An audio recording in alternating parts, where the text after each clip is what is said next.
káàbọ̀ sí orí ìkànnì yìí gbogbo ẹ̀yin olólùfẹ́ wa, gbogbo ẹ̀yin tó jẹ́ pé gbogbo àwọn sinimá tá a máa ń wá sórí amóhùnmáwòrán wọ yín yìí lẹ máa ń bá wa fìfẹ́ wò. Ẹ káàbọ̀ padà.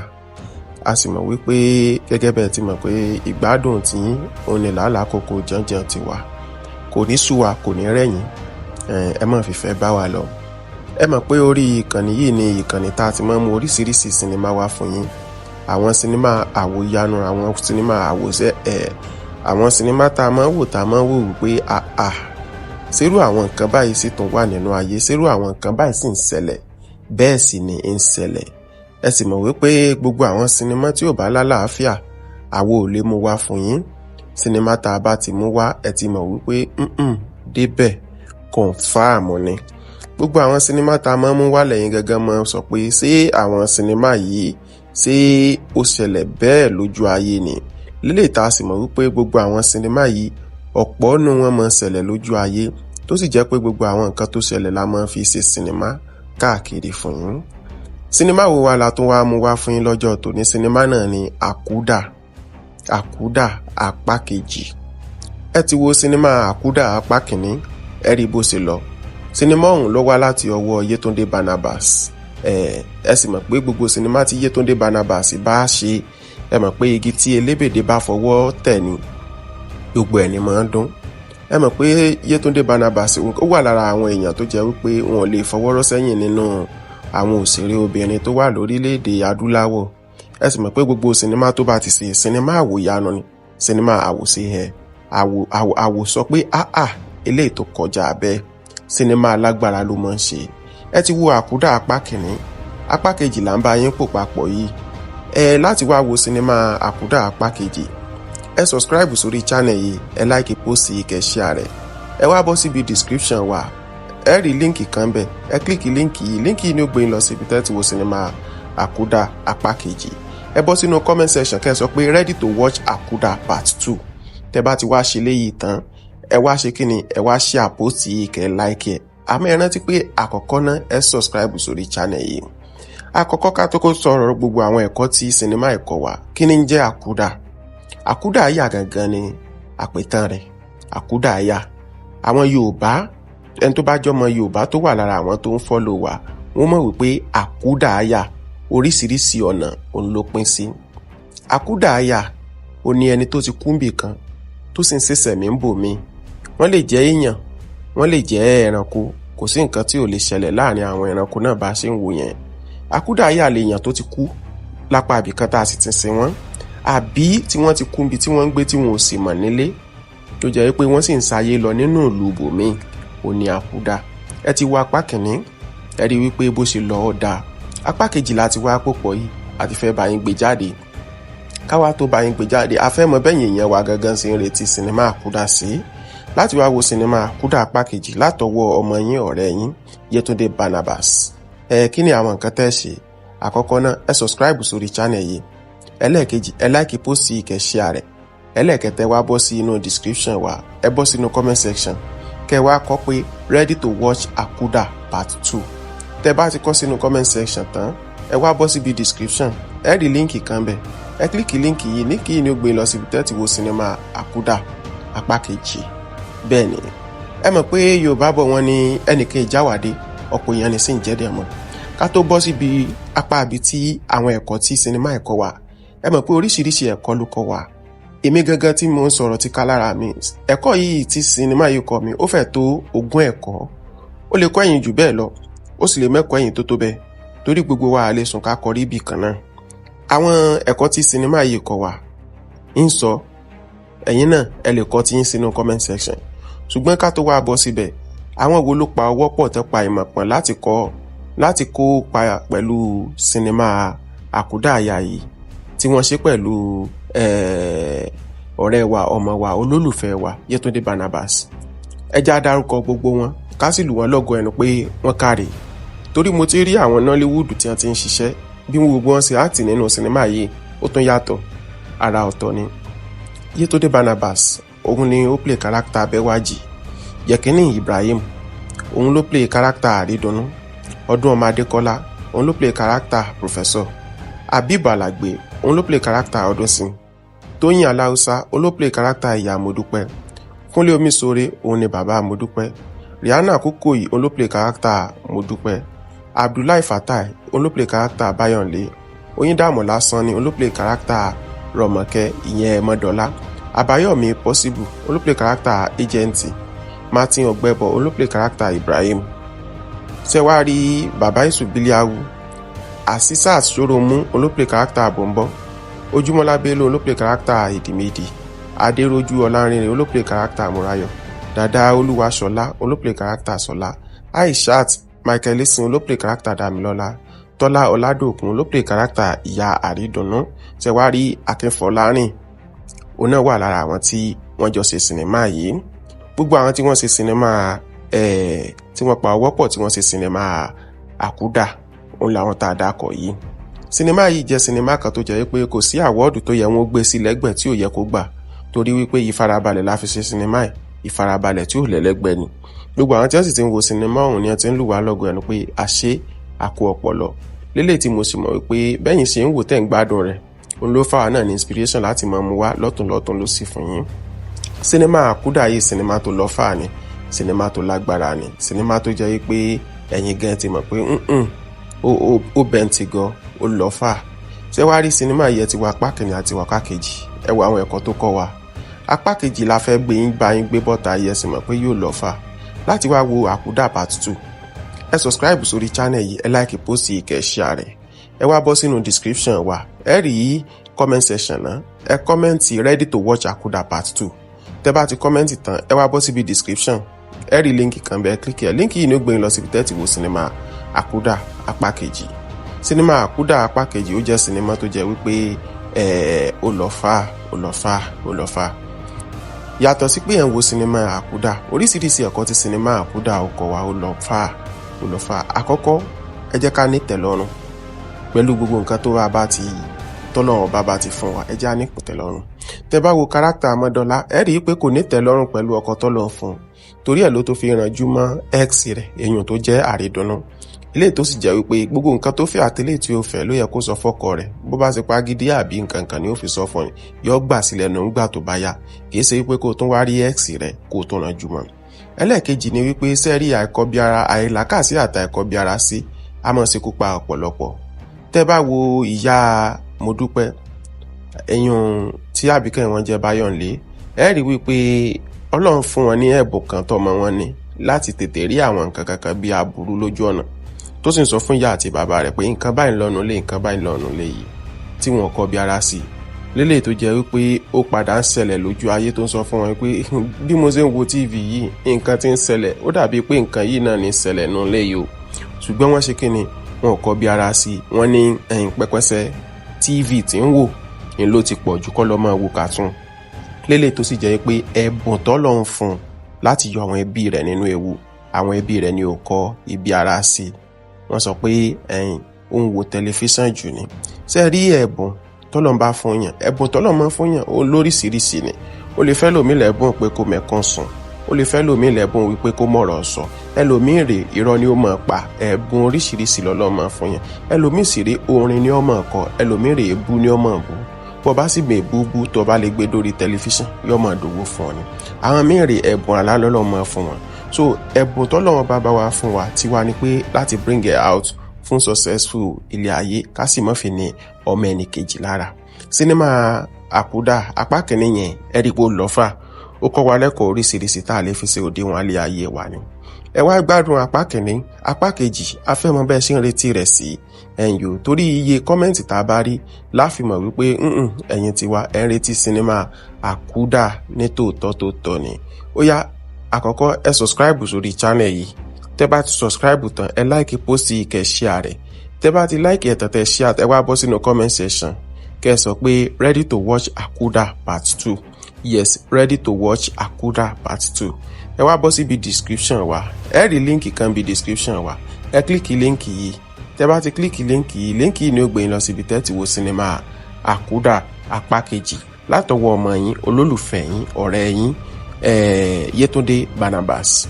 Gbogbo sinimá tí Yétúndé Barnabas bá ti ṣe, ẹ mọ̀ wípé sinimá tó máa ń lọ fà ni, sinimá tó máa ń lágbára ni. ẹ sì mọ̀ pé kì í fẹ́ sí àsàdànù nínú gbogbo sinimá rẹ̀. Ọ̀kan lára àwọn ẹ̀kọ́ tí sinimá tó kọ́ mi ni wípé ṣé rí ká mọ̀ dáríjì ara wa àti ká mọ̀ wádìí ohun gbogbo dájú, ká mọ̀ ṣàdédé jọ́ọ̀jì, ó máa ń lọ a long way.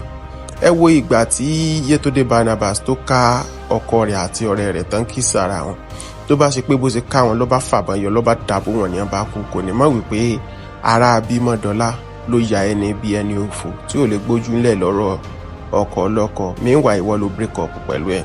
Ṣé rí sinimá yìí, sinimá tó jẹ́ wípé inú mi dùn nígbà tí mò ń wò ni. Sinimá tó jẹ́ wípé èmi gẹ́gẹ́ mò ń ṣàdúrà fáwọn tó ṣe.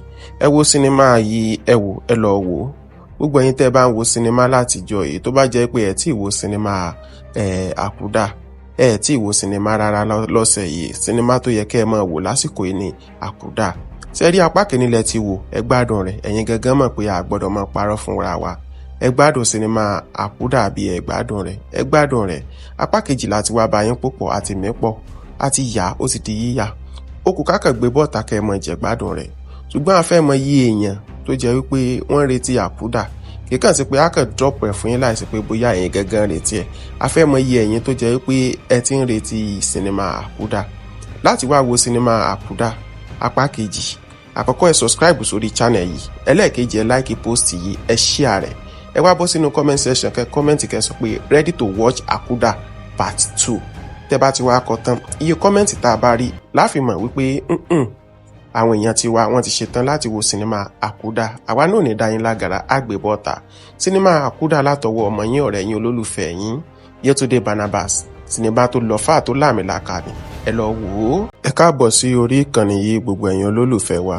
Gbogbo ẹ̀yin tó jẹ́ pé gbogbo àwọn sinimá tá a máa mú wá sórí amóhùnmáwòrán wọ yín yìí lẹ máa bá wa fìfẹ́ wò. Ẹ káàbọ̀ padà. A sì mọ̀ wípé gẹ́gẹ́ bẹ́ẹ̀ ti mọ̀ pé ìgbádùn tí òun ni làálàá kòkó jànjàn ti wà.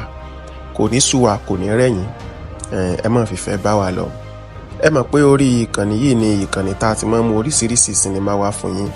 Àwọn sinimá àwòyanu, àwọn sinimá àwòṣẹ́, àwọn sinimá tá a máa wò wípé ṣerú àwọn nǹkan báyìí sì tún wà nínú ayé, ṣerú àwọn nǹkan báyìí sì ń ṣẹlẹ̀, bẹ́ẹ̀ sì ni ń ṣẹlẹ̀.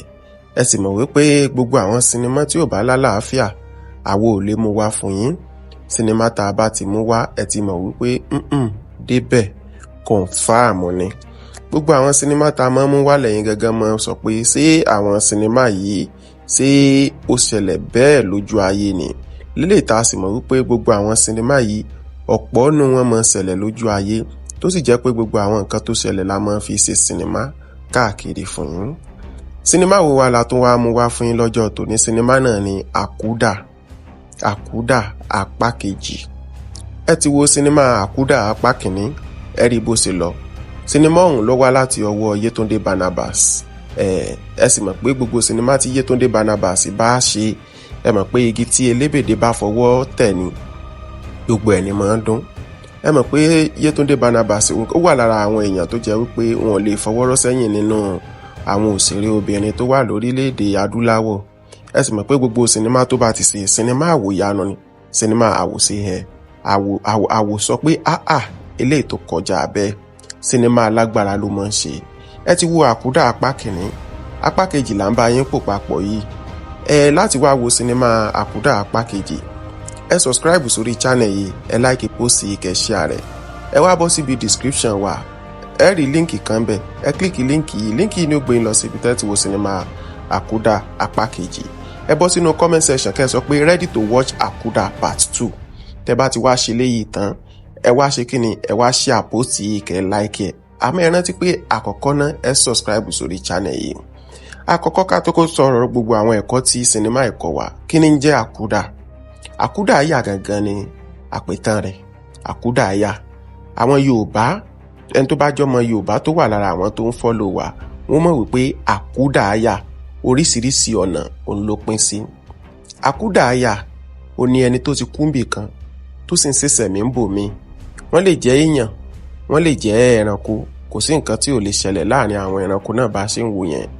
Àkúdà àyà lè yàn tó ti kú lápá ibìkan tá a sì ti sin wọ́n, àbí tí wọ́n ti kú níbi tí wọ́n ń gbé tí wọn ò sì mọ̀ nílé, tó jẹ́ pé wọ́n sì ń sáyé lọ nínú ìlú bòmíì, ó ní Àkúdà.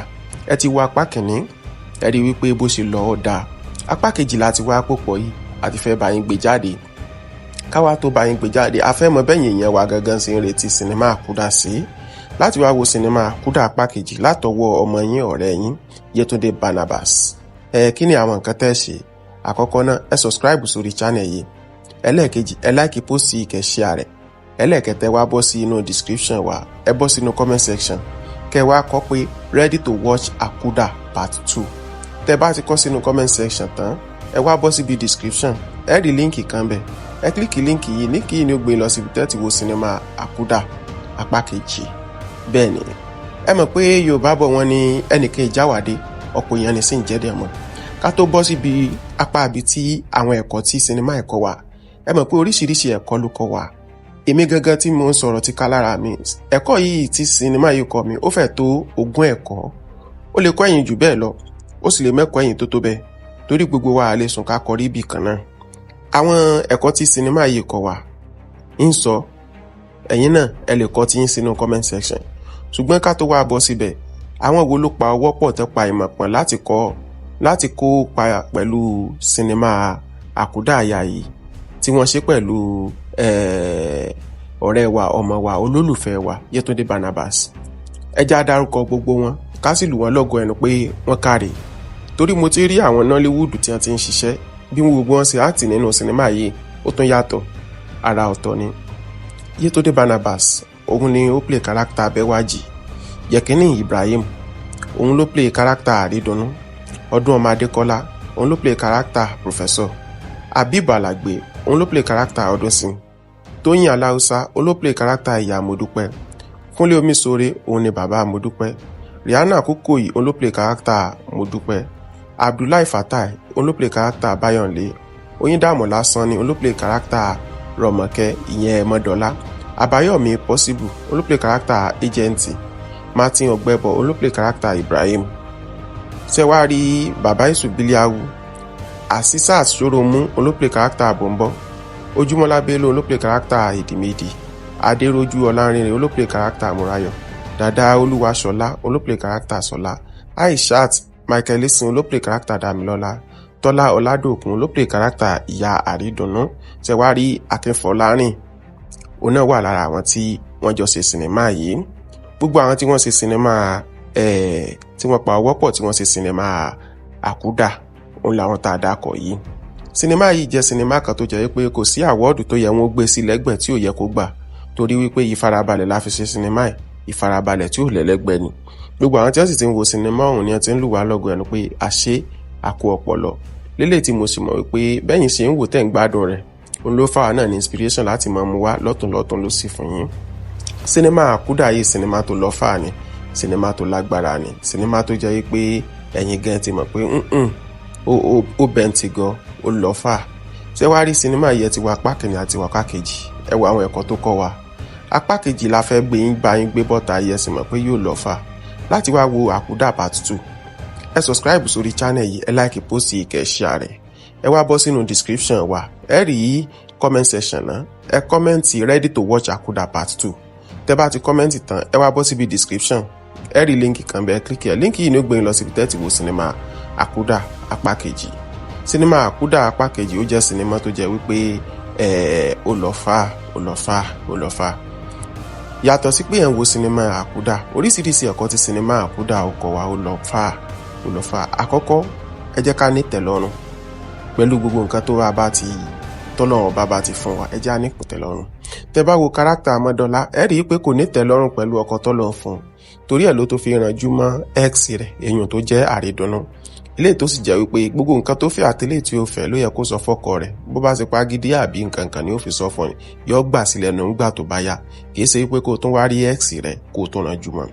Ẹlẹ́ẹ̀kejì ni wípé sẹ́rí àìkọ́bíara, àìlàkàsí àtàìkọ́bíara sí a máa ṣekú pa ọ̀pọ̀lọpọ̀. Tẹ́ bá wo ìyá Modúpẹ́, ẹ̀yùn tí àbíkẹ́ wọn jẹ́ Báyọ̀nlé, ẹ rí wípé Ọlọ́run fún wọn ní ẹ̀bùn kan tọ́mọ wọn ní láti tètè rí àwọn nǹkan kankan bí aburú lójú ọ̀nà, tó sì ń sọ fún ìyá àti bàbá rẹ̀ pé nǹkan báyìí lọ́nu lé yìí tí wọn kọ́ bí ara sí. Lélẹ̀ tó jẹ́ wípé ó padà ń ṣẹlẹ̀ lójú ayé, tó ń sọ fún wọn pé bí mo ṣe ń wo TV yìí nǹkan tí ń ṣẹlẹ̀ ó dàbí pé nǹkan yìí náà ní ṣẹlẹ̀ nù lé yìí o. ṣùgbọ́n wọ́n ṣe kíni wọn kò bí ara sí wọ́n ní ẹ̀yìn pẹ́pẹ́sẹ́ TV tí ń wò ní ló ti pọ̀ jù kọ́ lọ́ máa wo cartoon lélẹ̀ tó sì jẹ́ pé ẹ̀bùn t'Ọlọ́run fún láti yọ àwọn ẹbí rẹ̀ nínú ewu àwọn ẹbí rẹ̀ ni ò kọ́ ibi ara sí wọ́n sọ pé ẹ̀yìn ó ń wo tẹlifíṣàn jù ni ṣe rí ẹ̀bùn t'Ọlọ́run bá fún yàn ẹ̀bùn t'Ọlọ́run máa fún yàn ó lóríṣiríṣi ni ó lè fẹ́ lòmí lẹ́bùn pé kó mẹ́kàn sùn ó lè fẹ́ lòmí lẹ́bùn wípé kó mọ̀rọ̀ sọ ẹlòmíì rè irọ́ ni ó máa pa ẹ̀bùn oríṣiríṣi l'Ọlọ́run máa fún yàn ẹlòmíì sì rè orin ni ó máa kọ ẹlòmíì rè ebú ni ó máa bú bó bá sì gbé búbú tó bá lè gbé dórí tẹlifíṣàn yóò máa dòwó fún ọ ni àwọn míì rè ẹ̀bùn àlá l'Ọlọ́run máa fún wọn so ẹ̀bùn t'Ọlọ́run bá wa fún wa tiwa ni pé láti bring it out fún successful ilé ayé ká sì má fi ní ọmọ ẹnì kejì lára sinimá àkúdà apá kìíní yẹn ẹ̀rípo lọ́fà ó kọ́ wa lẹ́kọ̀ọ́ oríṣiríṣi tá a lè fi ṣe òdiwọ̀n alẹ́ ayé wa ni ẹ wá gbádùn apá kìíní apá kejì afẹ́mọ́ bẹ́ẹ̀ ṣe ń retí rẹ̀ sí ẹ̀yìn torí iye kọ́mẹ́ǹtì tá a bá rí láfimọ̀ wípé ẹ̀yin tiwa ẹ̀ ń retí sinimá àkúdà ní tòótọ́ ni ó yá àkọ́kọ́ ẹ subscribe sórí channel yìí tẹ́ bá ti subscribe tán ẹ like post yìí kẹ́ share rẹ̀ tẹ́ bá ti like ẹ̀ tán tẹ́ share ẹ wá bọ́ sínú comment section kẹ́ sọ pé ready to watch Àkúdà part 2 yes ready to watch Àkúdà part 2 ẹ wá bọ́ síbi description wa ẹ rí líǹkì kan bí description wa ẹ kílíkì líǹkì yìí tẹ́ bá ti kílíkì líǹkì yìí ni ó gbé yín lọ síbi tẹ́ ti wo sinimá Àkúdà apá kejì látọwọ́ ọmọ yín olólùfẹ́ yín ọ̀rẹ́ yín Yétúndé Barnabas gbogbo sinimá tí Yétúndé Barnabas bá ti ṣe ẹ mọ̀ wípé sinimá tó máa ń lọ fà ní sinimá tó máa ń lágbára ni ẹ sì mọ̀ pé kì í fẹ́ sí àsàdánù nínú gbogbo sinimá rẹ̀ ọ̀kan lára àwọn ẹ̀kọ́ tí sinimá tó kọ́ mi ni wípé ṣe rí ká mọ̀ dáríjì ara wa àti ká mọ̀ wádìí ohun gbogbo dájú ká mọ̀ ṣàdédé jọ́ọ̀jì ó máa ń lọ long way ẹ wo ìgbà tí Yétúndé Barnabas tó ká ọkọ rẹ̀ àti ọ̀rẹ́ rẹ̀ tán kí sára wọn tó bá ṣe pé bó ṣe ká wọn ló bá fàbọn yọ ló bá dàbò wọn ní ọba kú kò ní mọ̀ wípé ara Abímọ́dọ́lá ló ya ẹni bí ẹni òfò tí ò lè gbójú ńlẹ̀ lọ́rọ̀ ọkọ ọlọ́kọ meanwhile ìwọ ló break up pẹ̀lú ẹ̀ sẹ́rí sinimá yìí sinimá tó jẹ́ wípé inú mi dùn nígbà tí mò ń wò ni sinimá tó jẹ́ wípé èmi gẹ́gẹ́ mò ń ṣàdúrà fáwọn tó ṣe ẹ wo sinimá yìí ẹ lọ wò gbogbo ẹ̀yin tẹ́ bá ń wo sinimá látijọ́ èyí tó bá jẹ́ pé ẹ tí wo sinimá Àkúdà ẹ tí wo sinimá rárá lọ́sẹ̀ yìí sinimá tó yẹ kẹ́ ẹ máa wò lásìkò yìí ni Àkúdà sẹ́rí apá kìíní lẹ ti wò ẹ gbádùn rẹ̀ ẹ̀yin gẹ́gẹ́ mọ̀ pé a gbọ́dọ̀ máa parọ́ fúnra wa ẹ gbádùn sinimá Àkúdà àbí ẹ gbádùn rẹ̀ apá kejì láti wá bá yín púpọ̀ àti mẹ́pọ̀ àti yá ó sì di yíyà ó kù kákàn gbé bọ́ọ̀tà kẹ́ ẹ mọ̀ jẹ́ gbádùn rẹ̀ ṣùgbọ́n a fẹ́ mọ yí èèyàn tó jẹ́ wípé wọ́n retí Àkúdà kíkàn sí pé a kàn drop ẹ̀ fún yín láìsí pé bóyá ẹ̀yin gangan retí ẹ̀ a fẹ́ mọ yí ẹ̀yin tó jẹ́ wípé ẹ ti ń retí sinimá Àkúdà láti wá wo sinimá Àkúdà apá kejì àkọ́kọ́ ẹ subscribe sórí channel yìí ẹlẹ́ẹ̀kejì ẹ like post yìí ẹ share rẹ̀ ẹ wá bọ́ sínú comment section kẹ́ comment kẹ́ sọ pé ready to watch Àkúdà part 2 tẹ́ bá ti wá kọ tán iye comment tá a bá rí láfimọ̀ wípé àwọn èèyàn ti wá wọ́n ti ṣetán láti wo sinimá Àkúdà àwa náà ní dáyín lágara àgbébọ́ta sinimá Àkúdà látọwọ́ ọmọ yín ọ̀rẹ́ yín olólùfẹ́ yín Yétúndé Barnabas sinimá tó lọ fà tó láàmìlàkà ni ẹ lọ wò ó. ẹ káàbọ̀ sí orí ìkànnì yìí gbogbo ẹ̀yin olólùfẹ́ wa gbogbo ẹ̀yin tó jẹ́ pé gbogbo àwọn sinimá tá a máa ń mú wá sórí amóhùnmáwòrán wọ yín yìí lẹ máa ń bá wa fìfẹ́ wò ẹ káàbọ̀ padà a sì mọ̀ wípé gẹ́gẹ́ bẹ́ẹ̀ ti mọ̀ pé ìgbádùn tí òun lè lálàá kókó jànjàn ti wà kò ní sú wa kò ní rẹ̀yìn ẹ má fìfẹ́ bá wa lọ ẹ mọ̀ pé orí ìkànnì yìí ni ìkànnì tá a ti máa ń mú oríṣiríṣi sinimá wá fún yín àwọn sinimá àwòyanu àwọn sinimá àwòṣẹ́ àwọn sinimá tá a máa ń wò wípé ṣerú àwọn nǹkan báyìí sì tún wà nínú ayé ṣerú àwọn nǹkan báyìí sì ń ṣẹlẹ̀ bẹ́ẹ̀ sì ni ń ṣẹlẹ̀ ẹ sì mọ̀ wípé gbogbo àwọn sinimá tí ò bá lálàáfíà àwo ò lè mú wá fún yín sinimá tá a bá ti mú wá ẹ ti mọ̀ wípé débẹ̀ kọ̀ǹfàmù ni gbogbo àwọn sinimá tá a máa ń mú wá lẹ́yìn gẹ́gẹ́ mọ́ sọ pé ṣé àwọn sinimá yìí ṣé ó ṣẹlẹ̀ bẹ́ẹ̀ lójú ayé ni lílè tá a sì mọ̀ wípé gbogbo àwọn sinimá yìí ọ̀pọ̀ nù wọn máa ń ṣẹlẹ̀ lójú ayé tó sì jẹ́ pé gbogbo àwọn nǹkan tó ṣẹlẹ̀ la máa ń fi ṣe sinimá káàkiri fún yín sinimá wo wa la tún wá mú wá fún yín lọ́jọ́ tòní sinimá náà ni Àkúdà apá kejì ẹ ti wo sinimá àkúdà apá kìíní, ẹ rí bó ṣe lọ. Sinimá ọ̀hún ló wá láti ọwọ́ Yétúndé Barnabas. Ẹ sì mọ̀ pé gbogbo sinimá tí Yétúndé Barnabas bá ṣe, ẹ mọ̀ pé igi tí elébèdè bá fọwọ́ tẹ̀ ni gbogbo ẹ̀ ni máa ń dún. Ẹ mọ̀ pé Yétúndé Barnabas ó wà lára àwọn èèyàn tó jẹ́ wípé wọn ò lè fọwọ́rọ́ sẹ́yìn nínú àwọn òṣèré obìnrin tó wà lórílẹ̀‐èdè adúláwọ̀. Ẹ sì mọ̀ pé gbogbo sinimá tó bá ti ṣe sinimá àwòyanu ni, sinimá àwòṣe àwò sọ pé eléyìí tó kọjá bẹ́ẹ̀, sinimá alágbára ló máa ń ṣe. Ẹ ti wo àkúdà apá kìíní, apá kejì là ń bá yín pò papọ̀ yìí. Láti wá wo sinimá àkúdà apá kejì, ẹ subscribe sórí channel yìí, ẹ like post yìí, kẹ́ share rẹ̀. Ẹ wá bọ́ síbi description wa, ẹ rí líǹkì kan bẹ̀, ẹ kílíkì líǹkì yìí ni ó gbé yín lọ síbi tẹ́ ti wo sinimá àkúdà apá kejì. Ẹ bọ́ sínú comment section kẹ́ sọ pé ready to watch àkúdà part 2. Tẹ́ bá ti wá ṣe léyìí tán, ẹ wá ṣe kíni, ẹ wá share post yìí, kẹ́ like ẹ. Àmọ́ ẹ rántí pé àkọ́kọ́ náà ẹ subscribe sórí channel yìí. Àkọ́kọ́ ká tó kó sọ̀rọ̀ gbogbo àwọn ẹ̀kọ́ tí sinimá ẹ̀kọ́ wa, kí ni ń jẹ́ àkúdà? Àkúdà àyà gangan ni àpètàn rẹ̀. Àkúdà àyà, àwọn Yorùbá, ẹni tó bá jọmọ Yorùbá tó wà lára àwọn tó ń follow wa, wọ́n mọ̀ wípé àkúdà àyà oríṣiríṣi ọ̀nà òun ló pín sí. Àkúdà àyà ó ní ẹni tó ti kú níbì kan tó sì ń ṣẹ̀ṣẹ̀ mí ń bò mí. Wọ́n lè jẹ́ èèyàn, wọ́n lè jẹ́ ẹranko, kò sí nǹkan tí ò lè ṣẹlẹ̀ láàrin àwọn ẹranko náà bá ṣe ń wò yẹn. Àkúdà àyà lè yàn tó ti kú lápá ibìkan tá a sì ti sin wọ́n, àbí tí wọ́n ti kú níbi tí wọ́n ń gbé tí wọn ò sì mọ̀ nílé, tó jẹ́ pé wọ́n sì ń sáyé lọ nínú ìlú bòmíì, ó ní àkúdà. Ẹ ti wo apá kìíní, ẹ rí wípé bó ṣe lọ ó dáa. Apá kejì láti wá pòpọ̀ yìí, àti fẹ́ bá yín gbé jáde. Káwá tó bá yín gbé jáde, a fẹ́ mọ̀ bẹ́yìn èèyàn wa gangan sí ń retí sinimá àkúdà sí. Láti wá wo sinimá àkúdà apá kejì látọwọ́ ọmọ yín ọ̀rẹ́ yín Yétúndé Barnabas. Kí ni àwọn nǹkan tẹ́ ṣe? Àkọ́kọ́ náà, ẹ subscribe sórí channel yìí. Ẹlẹ́ẹ̀kejì, ẹ like post yìí, kẹ́ share rẹ̀. Ẹlẹ́ẹ̀kẹtẹ, wá bọ́ sí inú description wa, ẹ bọ́ sínú comment section, kẹ́ wá kọ pé ready to watch àkúdà part 2. Tẹ́ bá ti kọ sínú comment section tán, ẹ wá bọ́ síbi description, ẹ rí líǹkì kan bẹ̀, ẹ kílíkì líǹkì yìí ni ó gbé lọ síbi tẹ́ ti wo sinimá àkúdà apá kejì. Bẹ́ẹ̀ ni, ẹ mọ̀ pé Yorùbá bọ̀ wọ́n ní ẹnìkan ìjáwádé, ọ̀pọ̀ èèyàn ní sì ń jẹ́dẹ̀ mọ́. Ká tó bọ́ síbi apá ibi tí àwọn ẹ̀kọ́ tí sinimá ẹ̀kọ́ wa, ẹ mọ̀ pé oríṣiríṣi ẹ̀kọ́ ló kọ́ wa. Èmi gangan tí mo ń sọ̀rọ̀ ti ká lára mi, ẹ̀kọ́ yìí tí sinimá yìí kọ́ mi, ó fẹ́ tó 20 ẹ̀kọ́.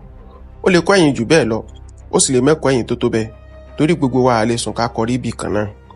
Àwọn ẹ̀kọ́ tí sinimá yìí kọ́ wa ń sọ, ẹ̀yin náà ẹ lè kọ́ tí yín sínú comment section. Ṣùgbọ́n ká tó wá bọ́ síbẹ̀, àwọn wo ló pa ọwọ́ pọ̀ tó pa ìmọ̀ pọ̀ láti kó pa pẹ̀lú sinimá àkúdà àyà yìí, tí wọ́n ṣe pẹ̀lú ọ̀rẹ́ wa, ọmọ wa, olólùfẹ́ wa Yétúndé Barnabas. Ẹ já dárúkọ gbogbo wọn, ká sì lù wọ́n lọ́gọ ẹnu pé wọ́n káre.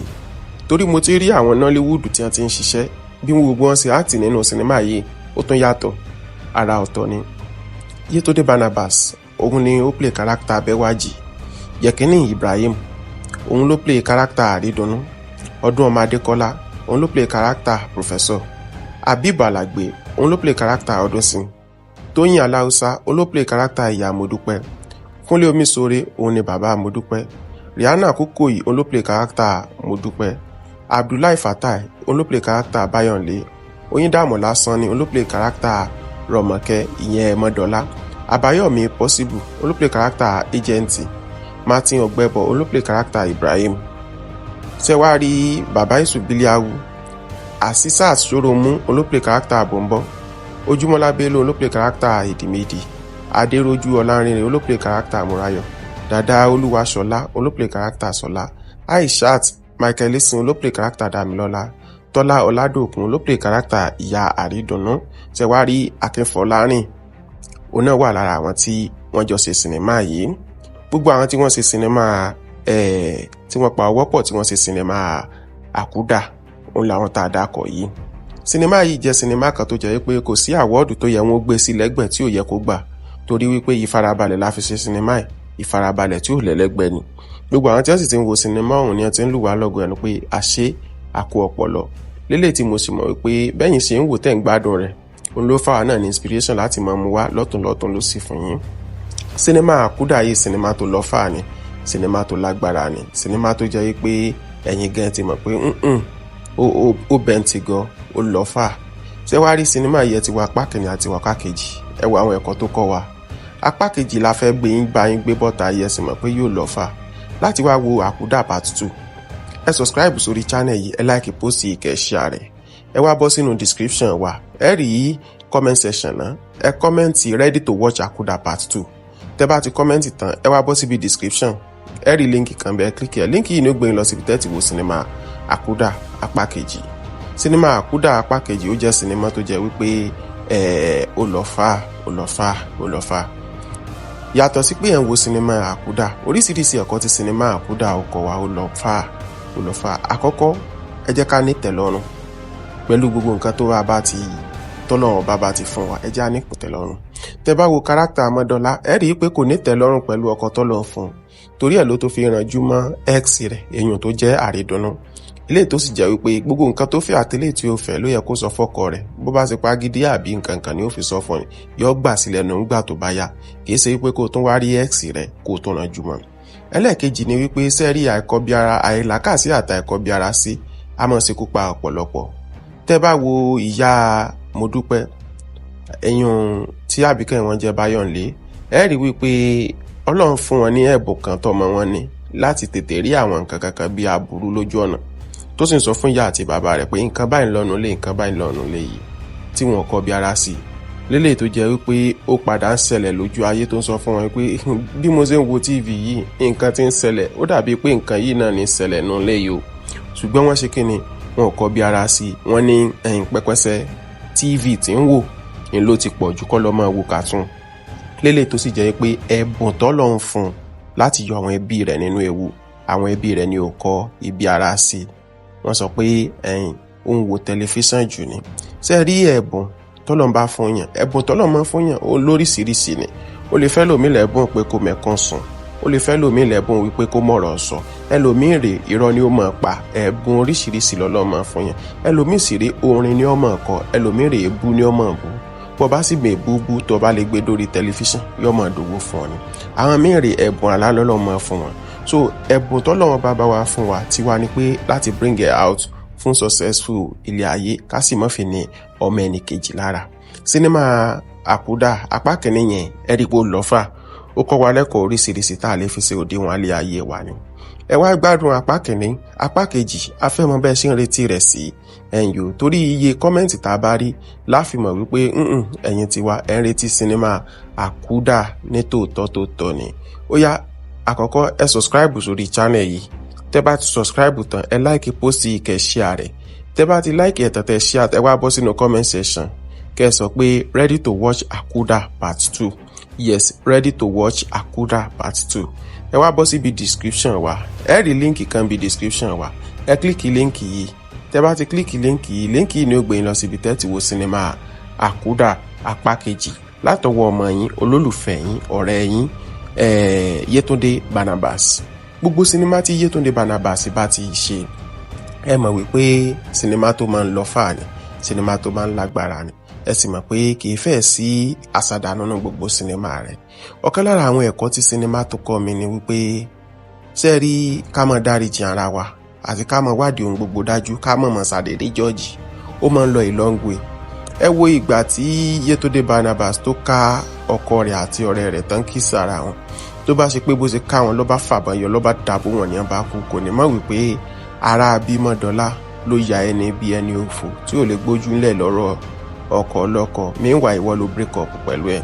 Ṣé rí sinimá yìí, sinimá tó jẹ́ wípé inú mi dùn nígbà tí mò ń wò ni. Sinimá tó jẹ́ wípé èmi gẹ́gẹ́ mò ń ṣàdúrà fáwọn tó ṣe. Ẹ wo sinimá yìí, ẹ lọ wò. Gbogbo ẹ̀yin tẹ́ bá ń wo sinimá látijọ́ yìí, tó bá jẹ́ pé ẹ tí wo sinimá àkúdà, ẹ tí wo sinimá rárá lọ́sẹ̀ yìí, sinimá tó yẹ kẹ́ ẹ máa wò lásìkò yìí ni àkúdà.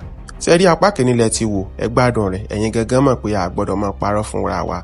Ẹ gbádùn sinimá àkúdà àbí ẹ gbádùn rẹ̀. Apá kejì láti wá bá yín púpọ̀ àti mẹ́pọ̀, àti yá ó ti di yíyà. Ó kù kákàn gbé bọ́ọ̀tà kẹ́ ẹ mọ̀ jẹ́ gbádùn rẹ̀. Ṣùgbọ́n a fẹ́ mọ iye èèyàn tó jẹ́ wípé wọ́n retí àkúdà, kì í kàn sí pé a kàn drop ẹ̀ fún yín láìsí pé bóyá ẹ̀yin gangan retí ẹ̀. A fẹ́ mọ iye ẹ̀yin tó jẹ́ pé ẹ ti ń retí sinimá Àkúdà. Láti wá wo sinimá Àkúdà apá kejì, àkọ́kọ́ ẹ subscribe sórí channel yìí, ẹlẹ́ẹ̀kejì ẹ like post yìí, ẹ share rẹ̀, ẹ wá bọ́ sínú comment section kẹ́ comment kẹ́ sọ pé ready to watch Àkúdà part 2. Tẹ́ bá ti wá kọ tán, iye comment tá a bá rí láfi mọ̀ wípé àwọn èèyàn ti wá wọ́n ti ṣetán láti wo sinimá Àkúdà. Àwa náà ní dáyín lágara àgbébọ́ta. Sinimá Àkúdà látọwọ́ ọmọ yín ọ̀rẹ́ yín olólùfẹ́ yín Yétúndé Barnabas. Sinimá tó lọ fà tó láàmìlàkà ni, ẹ lọ wò ó. Ẹ káàbọ̀ sí orí ìkànnì yìí gbogbo ẹ̀yin olólùfẹ́ wa, gbogbo ẹ̀yin tó jẹ́ pé gbogbo àwọn sinimá tá a máa ń mú wá sórí amóhùnmáwòrán wọ yín yìí lẹ máa ń bá wa fìfẹ́ wò. Ẹ káàbọ̀ padà. A sì mọ̀ wípé gẹ́gẹ́ bẹ́ẹ̀ ti mọ̀ pé ìgbádùn tí òun ni làálàkòkò jànjàn ti wà, kò ní sú wa kò ní rẹ̀yìn, ẹ má fìfẹ́ bá wa lọ. Ẹ mọ̀ pé orí ìkànnì yìí ni ìkànnì tá a ti máa ń mú oríṣiríṣi sinimá wá fún yín. Àwọn sinimá àwòyanu, àwọn sinimá àwòṣe, àwọn sinimá tá a máa ń wò wípé ṣerú àwọn nǹkan báyìí sì tún wà nínú ayé, ṣerú àwọn nǹkan báyìí sì ń ṣẹlẹ̀, bẹ́ẹ̀ sì ni ń ṣẹlẹ̀. Ẹ sì mọ̀ wípé gbogbo àwọn sinimá tí ò bá lálàáfíà àwo ò lè mú wá fún yín.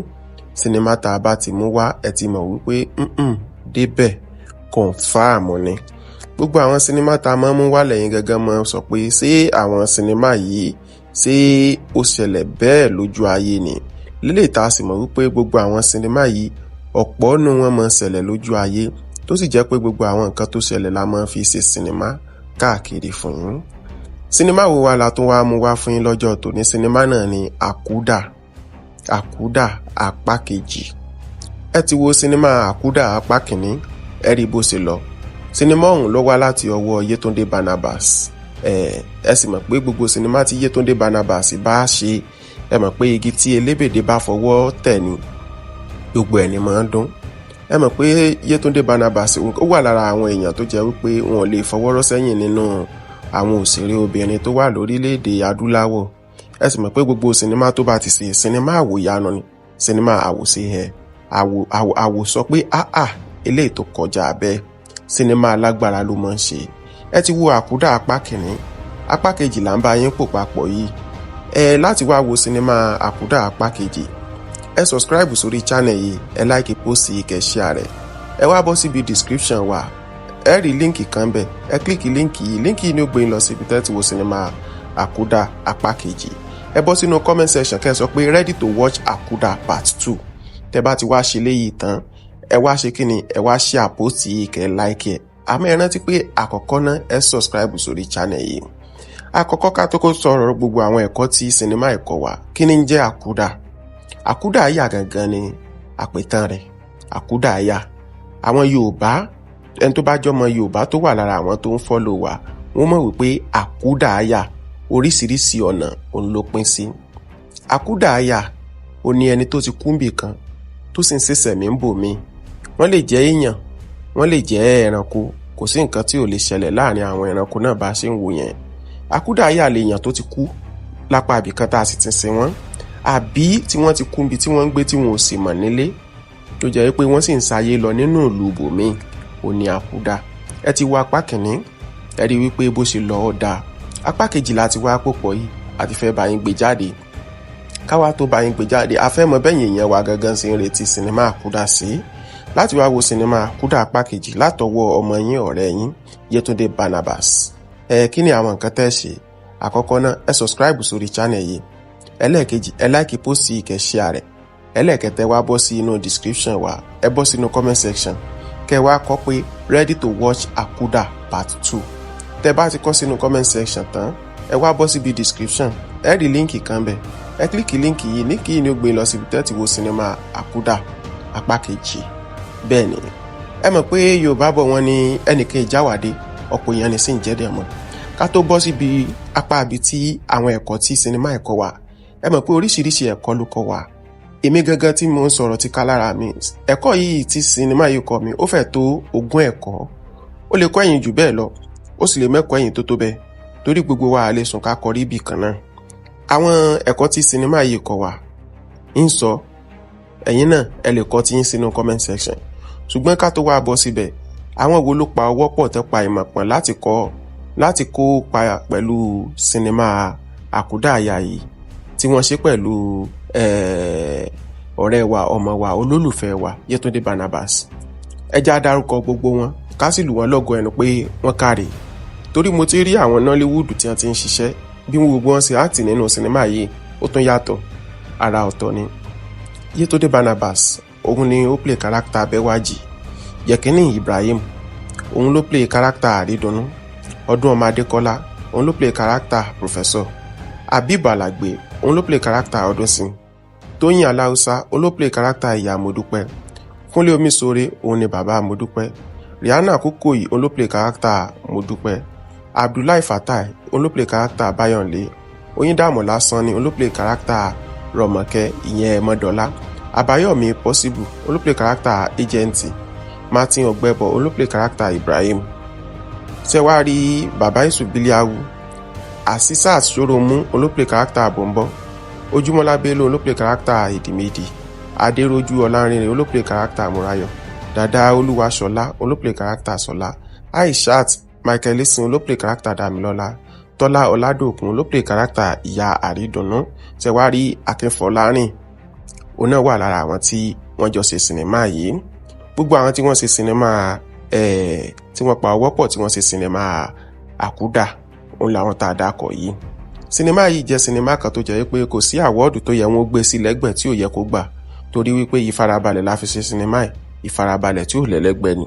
Gbogbo àwọn tí wọ́n sì ti ń wo sinimá ọ̀hún ni wọ́n ti ń lù wá lọ́gọ ẹnu pé àṣé àkó ọpọlọ lélẹ̀ tí mo sì mọ̀ wípé bẹ́yìn ṣe ń wò tẹ́ ń gbádùn rẹ̀ òun ló fà wá náà ní inspiration láti máa mú wá lọ́tùnlọ́tùn ló sì fún yín. Sinimá àkúdà yìí sinimá tó lọ́ fà ni, sinimá tó lágbára ni, sinimá tó jẹ́ wípé ẹ̀yin gan ti mọ̀ pé ó bẹ́ǹtì gan ó lọ́ fà. Ṣé wá rí sinimá yìí ti wá apá kìíní àti wá apá kejì, ẹ wo àwọn ẹ̀kọ́ tó kọ́ wa. Apá kejì la fẹ́ bá yín gbé bọ́ta yẹ sì mọ̀ pé yóò lọ́ fà. Láti wá wo àkúdà part 2, ẹ subscribe sórí channel yìí, ẹ like post yìí, kẹ́ share rẹ̀. Ẹ wá bọ́ sínú description wa, ẹ rí comment section náà, ẹ comment ready to watch àkúdà part 2. Tẹ́ bá ti comment tán, ẹ wá bọ́ síbi description, ẹ rí link kan bẹ́ẹ̀ click ẹ. Link yìí ni ó gbé yín lọ síbi tẹ́tí wo sinimá àkúdà apá kejì. Sinimá àkúdà apá kejì ó jẹ́ sinimá tó jẹ́ wípé ó lọ fà. Yàtọ̀ sí pé ẹ̀ ń wo sinimá àkúdà, oríṣiríṣi ẹ̀kọ́ ti sinimá àkúdà ó kọ́ wa ó lọ fà. Àkọ́kọ́, ẹ jẹ́ ká ní tẹ́lọ́rùn pẹ̀lú gbogbo nǹkan tó tọ́lọ́run bá ti fún wa, ẹ jẹ́ á ní tẹ́lọ́rùn. Tẹ́ bá wo kárátà Mọ́dọ́lá, ẹ rí i pé kò ní tẹ́lọ́rùn pẹ̀lú ọkọ tọ́lọ́run fún un, torí ẹ̀ ló tó fi rànjú mọ́ ex rẹ̀ èèyàn tó jẹ́ Àrídùnnú. Ilé tó sì jẹ́ wípé gbogbo nǹkan tó fẹ́ àtìlẹ́ tí ó fẹ́ ló yẹ kó sọ fọ́kọ rẹ̀, bó bá ṣe pa gidi àbí nǹkan kan ni ó fi sọ fún ni, yóò gbà sílẹ̀ nù ńgbà tó bá yá, kì í ṣe wípé kó tún wá rí ex rẹ̀ kó tún rànjú mọ́. Ẹlẹ́ẹ̀kejì ni wípé sẹ́rí àìkọbiara àìlàkàsí àtàìkọbiara sí a máa ṣekú pa ọ̀pọ̀lọpọ̀. Tẹ́ bá wo ìyá Modúpẹ́ ẹ̀yùn tí àbíkẹ́ wọn jẹ́ Báyọ̀nlé, ẹ rí wípé Ọlọ́run fún wọn ní ẹ̀bùn kan tọ́mọ wọn ní láti tètè rí àwọn nǹkan kankan bí aburú lójú ọ̀nà, tó sì ń sọ fún ìyá àti bàbá rẹ̀ pé nǹkan báyìí lọ́nu lé nǹkan báyìí lọ́nu lé yìí tí wọn kọ́ bí ara sí. Lélẹ̀ tó jẹ́ wípé ó padà ń ṣẹlẹ̀ lójú ayé, tó ń sọ fún wọn pé bí mo ṣe ń wo TV yìí nǹkan tí ń ṣẹlẹ̀ ó dàbí pé nǹkan yìí náà ní ṣẹlẹ̀ nù lé yìí o, ṣùgbọ́n wọ́n ṣe kí ni wọn kọ́ bí ara sí. Wọ́n ní ẹ̀yìn pẹ́pẹ́sẹ́ TV tí ń wò ní ló ti pọ̀ jù kọ́ lọ́ máa wo cartoon. Lélẹ̀ tó sì jẹ́ pé ẹ̀bùn tọ́lọ́run fún un láti yọ àwọn ẹbí rẹ̀ nínú ewu, àwọn ẹbí rẹ̀ ni ò kọ́ ibi ara sí. Wọ́n sọ pé ẹ̀yìn ó ń wo tẹlifíṣàn jù ni. Ṣé rí ẹ̀bùn tọ́lọ́run bá fún yàn, ẹ̀bùn tọ́lọ́run máa fún yàn ó lóríṣiríṣi ni. Ó lè fẹ́ lòmí lẹ́bùn pé kó mẹ́kàn sùn, ó lè fẹ́ lòmí lẹ́bùn wípé kó mọ̀rọ̀ sọ, ẹlòmíì rè irọ́ ni ó máa pa, ẹ̀bùn oríṣiríṣi lọ́lọ́run máa fún yàn. Ẹlòmíì sì rí orin ni ó máa kọ, ẹlòmíì rè ebú ni ó máa bú. Bó bá sì gbé búbú tó bá lè gbé dórí tẹlifíṣàn yóò máa dòwó fún ọ ni. Àwọn míì rè ẹ̀bùn àlá lọ́lọ́run máa fún wọn. So ẹ̀bùn tọ́lọ́run bá wa fún wa tiwa ni pé láti bring it out fún successful ilé ayé, ká sì má fi ní ọmọ ẹni kejì lára. Sinimá àkúdà apá kìíní yẹn ẹ̀rígbó lọ́fà, ó kọ́ wa lẹ́kọ̀ọ́ oríṣiríṣi tá a lè fi ṣe òdiwọ̀n alẹ́ ayé wa ni. Ẹ wá gbádùn apá kìíní, apá kejì a fẹ́ mọ bẹ́ẹ̀ ṣe ń retí rẹ̀ sí ẹ̀yìn, torí iye kọ́mẹ́ǹtì tá a bá rí láfimọ̀ wípé ẹ̀yin tiwa ẹ̀ ń retí sinimá àkúdà ní tòótọ́ ni. Ó yá, àkọ́kọ́ ẹ subscribe sórí channel yìí, tẹ́ bá ti subscribe tán ẹ like post yìí kẹ́ share rẹ̀, tẹ́ bá ti like ẹ̀ tán tẹ́ share ẹ wá bọ́ sínú comment section kẹ́ sọ pé ready to watch Akuda part 2. Yes, ready to watch Akuda part 2. ẹ wá bọ́ síbi description wa, ẹ rí link kan bí description wa, ẹ click link yìí, tẹ́ bá ti click link yìí ni ó gbé yín lọ síbi tẹ́ ti wo sinimá Akuda apá kejì látọwọ́ ọmọ yín, olólùfẹ́ yín, ọ̀rẹ́ yín, Yetunde Barnabas. Gbogbo sinimá tí Yetunde Barnabas bá ti ṣe, ẹ mọ̀ wípé sinimá tó máa ń lọ fà ni, sinimá tó máa ń lágbára ni. Ẹ sì mọ̀ pé kìí fẹ́ sí àsàdánù nínú gbogbo sinimá rẹ̀. Ọ̀kan lára àwọn ẹ̀kọ́ tí sinimá tó kọ́ mi ni wípé ṣé rí ká mọ̀ dáríjì ara wa àti ká mọ̀ wádìí ohun gbogbo dájú, ká mọ̀ ṣàdédé jọ́ọ̀jì. Ó máa ń lọ a long way. Ẹ wo ìgbà tí Yetunde Barnabas tó ká ọkọ rẹ̀ àti ọ̀rẹ́ rẹ̀ tán kiss ara wọn.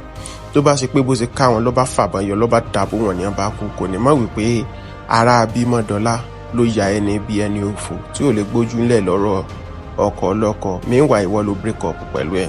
Ṣé rí sinimá yìí, sinimá tó jẹ́ wípé inú mi dùn nígbà tí mò ń wò ni. Sinimá tó jẹ́ wípé èmi gẹ́gẹ́ mò ń ṣàdúrà fáwọn tó ṣe. Ẹ wo sinimá yìí, ẹ lọ wò. Gbogbo ẹ̀yin tẹ́ bá ń wo sinimá látijọ́ yìí, tó bá jẹ́ pé ẹ tí wo sinimá Akuda, ẹ tí wo sinimá rárá lọ́sẹ̀ yìí, sinimá tó yẹ kẹ́ ẹ máa wò lásìkò yìí ni Akuda. Ṣé rí apá kìíní lẹ ti wò, ẹ gbádùn rẹ̀, ẹ̀yin gẹ́gẹ́ mọ̀ pé a gbọ́dọ̀ máa parọ́ fúnra wa. Ẹ gbádùn sinimá Akuda àbí ẹ gbádùn rẹ̀, ẹ gbádùn rẹ̀. Apá kejì láti wá bá yín púpọ̀ àti mẹ́pọ̀, àti yá ó ti di yíyá. Ó kù kákàn gbé bọ́ọ̀tà kẹ́ ẹ mọ̀ jẹ gbádùn rẹ̀. Ṣùgbọ́n a fẹ́ mọ iye èèyàn tó jẹ́ wípé wọ́n retí Akuda. Kì kàn sí pé a kàn drop ẹ̀ fún yín láìsí pé bóyá ẹ̀yin gẹ́gẹ́ retí ẹ̀. A fẹ́ mọ iye ẹ̀yin tó jẹ́ wípé ẹ ti ń retí sinimá Akuda. Láti wá wo sinimá Akuda apá kejì, àkọ́kọ́ ẹ subscribe sórí channel yìí, ẹlẹ́ẹ̀kejì ẹ like post yìí, ẹ share rẹ̀, ẹ wá bọ́ sínú comment section kẹ́ comment kẹ́ sọ pé ready to watch Akuda part 2. Tẹ́ bá ti wá kọ tán, iye comment tá a bá rí láfi mọ̀ wípé àwọn èèyàn ti wá, wọ́n ti ṣetán láti wo sinimá Akuda. Àwa náà ní dá yín lágara àgbébọ́ta. Sinimá Akuda látọwọ́ ọmọ yín, ọ̀rẹ́ yín, olólùfẹ́ yín, Yetunde Barnabas. Sinimá tó lọ fà tó láàmìlàkà ni. Ẹ lọ wò ó. Ẹ káàbọ̀ sí orí ìkànnì yìí gbogbo ẹ̀yin olólùfẹ́ wa. Gbogbo ẹ̀yin tó jẹ́ pé gbogbo àwọn sinimá tá a máa mú wá sórí amóhùnmáwòrán wọ yín yìí lẹ máa ń bá wa fìfẹ́ wò. Ẹ káàbọ̀ padà. A sì mọ̀ wípé gẹ́gẹ́ bẹ́ẹ̀ ti mọ̀ pé ìgbádùn tí òun ni làálàá kòkó jànjàn ti wà. Kò ní sú wa, kò ní rẹ̀yìn. Ẹ máa fìfẹ́ bá wa lọ. Ẹ mọ̀ pé orí ìkànnì yìí ni ìkànnì tá a ti máa ń mú oríṣiríṣi sinimá wá fún yín. Àwọn sinimá àwòyanu, àwọn sinimá àwòṣe, àwọn sinimá tá a máa ń wò wípé ṣerú àwọn nǹkan báyìí sì tún wà nínú ayé, ṣerú àwọn nǹkan báyìí sì ń ṣẹlẹ̀, bẹ́ẹ̀ sì ni ń ṣẹlẹ̀. Ẹ sì mọ̀ wípé gbogbo àwọn sinimá tí ò bá lálàáfíà àwo ò lè mú wá fún yín. Sinimá tá a bá ti mú wá, ẹ ti mọ̀ wípé débẹ̀ confirm ni. Gbogbo àwọn sinimá tá a máa ń mú wá lẹ́yìn gẹ́gẹ́ mọ́ sọ pé ṣé àwọn sinimá yìí ṣé ó ṣẹlẹ̀ bẹ́ẹ̀ lójú ayé ni. Lélè tá a sì mọ̀ wípé gbogbo àwọn sinimá yìí ọ̀pọ̀ nínú wọn máa ń ṣẹlẹ̀ lójú ayé, tó sì jẹ́ pé gbogbo àwọn nǹkan tó ṣẹlẹ̀ la máa ń fi ṣe sinimá káàkiri fún yín. Sinimá wo wá la tún wá mú wá fún yín lọ́jọ́ tòní? Sinimá náà ni Akuda apá kejì. Ẹ ti wo sinimá Akuda apá kìíní, ẹ rí bó ṣe lọ. Sinimá ọ̀hún ló wá láti ọwọ́ Yetunde Barnabas. Ẹ sì mọ̀ pé gbogbo sinimá tí Yetunde Barnabas bá ṣe, ẹ mọ̀ pé igi tí elébèdè bá fọwọ́ tẹ̀ ni gbogbo ẹni máa ń dún. Ẹ mọ̀ pé Yetunde Barnabas ó wà lára àwọn èèyàn tó jẹ́ wípé wọn ò lè fọwọ́rọ́ sẹ́yìn nínú àwọn òṣèré obìnrin tó wà lórílẹ̀‐èdè adúláwọ̀. Ẹ sì mọ̀ pé gbogbo sinimá tó bá ti ṣe sinimá àwòyanu ni, sinimá àwòṣe àwò sọ pé eléyìí tó kọjá bẹ́ẹ̀, sinimá alágbára ló máa ń ṣe. Ẹ ti wo Akuda apá kìíní, apá kejì là ń bá yín pò papọ̀ yìí. Láti wá wo sinimá Akuda apá kejì, ẹ subscribe sórí channel yìí, ẹ like post yìí kẹ́ share rẹ̀, ẹ wá bọ́ síbi description wa, ẹ rí líǹkì kan bẹ̀, ẹ kílíkì líǹkì yìí ni ó gbé yín lọ síbi tẹ́ ti wo sinimá Akuda apá kejì. Ẹ bọ́ sínú comment section kẹ́ sọ pé ready to watch Akuda part 2. Tẹ́ bá ti wá ṣe léyìí tán, ẹ wá ṣe kíni, ẹ wá share post yìí kẹ́ like ẹ̀. Àmọ́ ẹ rántí pé àkọ́kọ́ náà ẹ subscribe sórí channel yìí. Àkọ́kọ́ ká tó kó sọ̀rọ̀ gbogbo àwọn ẹ̀kọ́ tí sinimá ẹ̀kọ́ wa, kí ni ń jẹ́ Akuda? àkúdàáyà gangan ni àpètàn rẹ̀. Àkúdàáyà, àwọn Yorùbá, ẹni tó bá jọmọ Yorùbá tó wà lára àwọn tó ń fọ́lò wa, wọ́n mọ̀ wípé àkúdàáyà oríṣiríṣi ọ̀nà òun ló pín sí. Àkúdàáyà ó ní ẹni tó ti kú níbì kan tó sì ń ṣẹ̀ṣẹ̀mí ń bò mí. Wọ́n lè jẹ́ èèyàn, wọ́n lè jẹ́ ẹranko, kò sí nǹkan tí ò lè ṣẹlẹ̀ láàrin àwọn ẹranko náà bá ṣe ń wò yẹn. Àkúdàáyà lè yàn tó ti kú lápá ibìkan tá a sì ti sin wọ́n, àbí tí wọ́n ti kú níbi tí wọ́n ń gbé tí wọn ò sì mọ̀ nílé, tó jẹ́ pé wọ́n sì ń sáyé lọ nínú ìlú bòmí. Ó ní àkúdà. Ẹ ti wo apá kìíní, ẹ rí wípé bó ṣe lọ ọ́ dáa. Apá kejì láti wá pòpọ̀ yìí àti fẹ́ bá yín gbé jáde. Káwá tó bá yín gbé jáde, a fẹ́ mọ bẹ́yìn èèyàn wa gangan sí ń retí sinimá àkúdà sí. Láti wá wo sinimá àkúdà apá kejì látọwọ́ ọmọ yín ọ̀rẹ́ yín Yétúndé Barnabas. Kí ni àwọn nǹkan tẹ́ ṣe? Àkọ́kọ́ náà, ẹ subscribe sórí channel yìí. Ẹlẹ́ẹ̀kejì, ẹ like post yìí kẹ́ share rẹ̀. Ẹlẹ́ẹ̀kẹta, wá bọ́ sí inú description wa, ẹ bọ́ sínú comment section, kẹ́ wá kọ pé ready to watch Àkúdà part 2. Tẹ́ bá ti kọ sínú comment section tán, ẹ wá bọ́ síbi description, ẹ rí líǹkì kan bẹ̀. Ẹ kílíkì líǹkì yìí, ní kí ni ó gbé lọ síbi tẹ́ ti wo sinimá Àkúdà apá kejì. Bẹ́ẹ̀ ni, ẹ mọ̀ pé Yorùbá bọ̀ wọ́n ní ẹnìkan ìjáwádé, ọ̀pọ̀ èèyàn ní sì ń jẹ́dẹ̀ mọ́. Ká tó bọ́ síbi apá ibi tí àwọn ẹ̀kọ́ tí sinimá ẹ̀kọ́ wa, ẹ mọ̀ pé oríṣiríṣi ẹ̀kọ́ ló kọ́ wa. Èmi gangan tí mo ń sọ̀rọ̀ ti ká lára mi, ẹ̀kọ́ yìí tí sinimá yìí kọ́ mi, ó fẹ́ tó 20 ẹ̀kọ́. Ó lè kọ́ ẹ̀yin jù bẹ́ẹ̀ lọ, ó sì lè mẹ́kọ̀ọ́ ẹ̀yin tó bẹ́ẹ̀, torí gbogbo wa lè sùn ká kọrí ibì kan náà. Àwọn ẹ̀kọ́ tí sinimá yìí kọ́ wa ń sọ, ẹ̀yin náà ẹ lè kọ́ tí yín sínú comment section. Ṣùgbọ́n ká tó wá bọ́ síbẹ̀, àwọn wo ló pa ọwọ́ pọ̀ tẹ́ pa ìmọ̀ pọ̀n láti kópa pẹ̀lú sinimá àkúdàáyà yìí tí wọ́n ṣe pẹ̀lú ọ̀rẹ́ wa, ọmọ wa, olólùfẹ́ wa Yétúndé Barnabas. Ẹ já dárúkọ gbogbo wọn, ká sì lù wọ́n lọ́gọ ẹnu pé wọ́n káre. Torí mo ti rí àwọn Nollywood tí wọ́n ti ń ṣiṣẹ́, bí gbogbo wọn ṣe act nínú sinimá yìí ó tún yàtọ̀, ara ọ̀tọ̀ ni. Yétúndé Barnabas, òun ni ó play character Bẹ́wàjì. Yẹ̀kínní Ibrahim, òun ló play character Àrídùnnú. Ọdúnọmọ Adékọ́lá, òun ló play character Professor. Habib Alagbe, òun ló play character Ọdúnsìn. Tóyìn Aláùsá, òun ló play character Ìyá Modúpẹ́. Kúnlé Omísore, òun ni bàbá Modúpẹ́. Rihanna Kúkòyí, òun ló play character Modúpẹ́. Abdullahi Fatai, òun ló play character Báyọ̀nlé. Oyíndàmọ́lá Sanni, òun ló play character Rọ̀mọ̀kẹ́ ìyẹn Mọ́dọ́lá. Àbáyọ̀mí Possible, òun ló play character Agent. Martin Ọ̀gbẹ́bọ̀, òun ló play character Ibrahim. Ṣẹ̀wárí Bàbá Ìsù Bílíàwù. Asisat Soromu, òun ló play character Bọ̀m̀bọ̀. Ojúmọ́lá Bello, òun ló play character Ìdìmídì. Adérójú Ọlárìnrìn, òun ló play character Múráyọ̀. Dàdá Olúwaṣọlá, òun ló play character Ṣọlá. Aishat Michael Leeson, òun ló play character Dámilọ́lá. Tọ́lá Ọládòkun, òun ló play character Ìyá Àrídùnnú. Ṣẹ̀wárí Akínfọlárìn, òun náà wà lára àwọn tí wọ́n jọ ṣe sinimá yìí. Gbogbo àwọn tí wọ́n ṣe sinimá tí wọ́n pa ọwọ́ pọ̀ tí wọ́n ṣe sinimá Àkúdà, òun làwọn tá a dákọ̀ yìí. Sinimá yìí jẹ́ sinimá kan tó jẹ́ pé kò sí àwọ́ọ̀dù tó yẹ wọ́n gbé sí lẹ́gbẹ̀ẹ́ tí ò yẹ kó gbà, torí wípé ìfarabalẹ̀ la fi ṣe sinimá yìí, ìfarabalẹ̀ tí ò lẹ́lẹ́gbẹ́ ni. Gbogbo àwọn tí wọ́n sì ti ń wo sinimá ọ̀hún ni wọ́n ti ń lù wá lọ́gọ̀ ẹnu pé àṣé àkó ọpọlọ lélẹ̀ tí mo sì mọ̀ wípé bẹ́yìn ṣe ń wò tẹ́ ń gbádùn rẹ̀, òun ló fà wá náà ní inspiration láti máa mú wá lọ́tùn ló sì fún yín. Sinimá Àkúdà yìí sinimá tó lọ fà ni, sinimá tó lágbára ni, sinimá tó jẹ́ pé ẹ̀yin gan ti mọ̀ pé ó bẹ́ntì gan, ó lọ fà. Ṣé wá rí sinimá yìí ti wá apá kìíní àti wá apá kejì, ẹ wo àwọn ẹ̀kọ́ tó kọ́ wa. Apá kejì la fẹ́ bá yín gbé bọ́ta yẹ sì mọ̀ pé yóò lọ fà. Láti wá wo Àkúdà part 2, ẹ subscribe sórí channel yìí, ẹ like post yìí kẹ́ share rẹ̀. Ẹ wá bọ́ sínú description wa, ẹ rí comment section náà, ẹ comment ready to watch Àkúdà part 2. Tẹ́ bá ti comment tán, ẹ wá bọ́ síbi description, ẹ rí líǹkì kan bẹ́ẹ̀ click ẹ̀. Líǹkì yìí ni ó gbé yín lọ síbi tẹ́ ti wo sinimá Àkúdà apá kejì. Sinimá Àkúdà apá kejì ó jẹ́ sinimá tó jẹ́ wípé ó lọ fà. Yàtọ̀ sí pé ẹ̀ ń wo sinimá Àkúdà, oríṣiríṣi ẹ̀kọ́ ti sinimá Àkúdà ó kọ́ wa ó lọ fà. Àkọ́kọ́, ẹ jẹ́ ká ní tẹ́lọ́rùn pẹ̀lú gbogbo nǹkan tó tọ́lọ́run bá ti fún wa, ẹ jẹ́ á ní tẹ́lọ́rùn. Tẹ́ bá wo kárátà Mọ́dọ́lá, ẹ rí i pé kò ní tẹ́lọ́rùn pẹ̀lú ọkọ tọ́lọ́run fún un, torí ẹ̀ ló tó fi rànjú mọ́ ex rẹ̀, èèyàn tó jẹ́ Àrídùnnú. eléyìí tó sì jẹ́ wípé gbogbo nǹkan tó fẹ́ àtẹlẹ́ tí ó fẹ́ ló yẹ kó sọ fọ́kọ rẹ̀, bó bá ṣe pa gidi àbí nǹkan kan ni ó fi sọ fún yọ gbà sílẹ̀ nù ńgbà tó bá yá, kì í ṣe wípé kó tún wá rí ex rẹ̀ kó tún ràn jù mọ́. ẹlẹ́ẹ̀kejì ni wípé sẹ́rí àìkọbiara àìlàkàsí àtàìkọbiara sí a máa ṣekú pa ọ̀pọ̀lọpọ̀.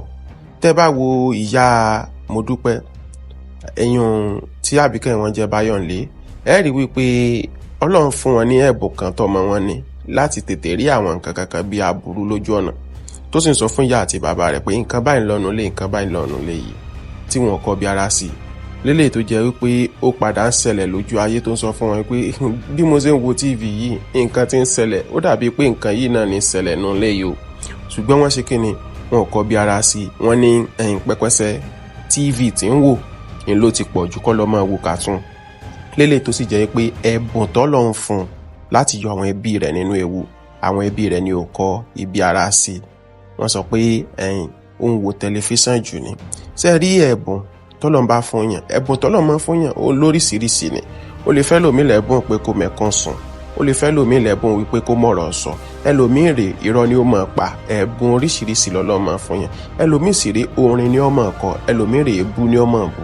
bó bá sì gbé búbú tó bá lè gbé dórí tẹlifíṣàn yóò máa dòwó fún ọ ni. àwọn míì rè ẹ̀bùn àlá l'Ọlọ́run máa fún wọn. so ẹ̀bùn t'Ọlọ́run bá wa fún wa tiwa ni pé láti bring it out fún successful ilé ayé, ká sì má fi ní ọmọ ẹni kejì lára. Sinimá Àkúdà apá kìíní yẹn ẹ̀rípo lọ́fà, ó kọ́ wa lẹ́kọ̀ọ́ oríṣiríṣi tá a lè fi ṣe òdiwọ̀n alẹ́ ayé wa ni. ẹ wá gbádùn apá kìíní. apá kejì a fẹ́ mọ bẹ́ẹ̀ ṣe ń retí rẹ̀ sí ẹ̀yìn torí iye kọ́mẹ́ǹtì tá a bá rí láfimọ̀ wípé ẹ̀yin tiwa ẹ̀ ń retí sinimá Àkúdà ní tòótọ́ ni. ó yá àkọ́kọ́ ẹ subscribe sórí channel yìí. tẹ́ bá ti subscribe tán ẹ like post yìí kẹ́ share rẹ̀. tẹ́ bá ti like ẹ̀ tán tẹ́ share ẹ wá bọ́ sínú comment section kẹ́ sọ pé ready to watch Àkúdà part 2. yes, ready to watch Àkúdà part 2. ẹ wá bọ́ síbi description wa, ẹ rí líǹkì kan bí description wa, ẹ kílíkì líǹkì yìí. tẹ́ bá ti kílíkì líǹkì yìí ni ó gbé yín lọ síbi tẹ́ ti wo sinimá Àkúdà apá kejì látọwọ́ ọmọ yín olólùfẹ́ yín ọ̀rẹ́ yín Yétúndé Barnabas.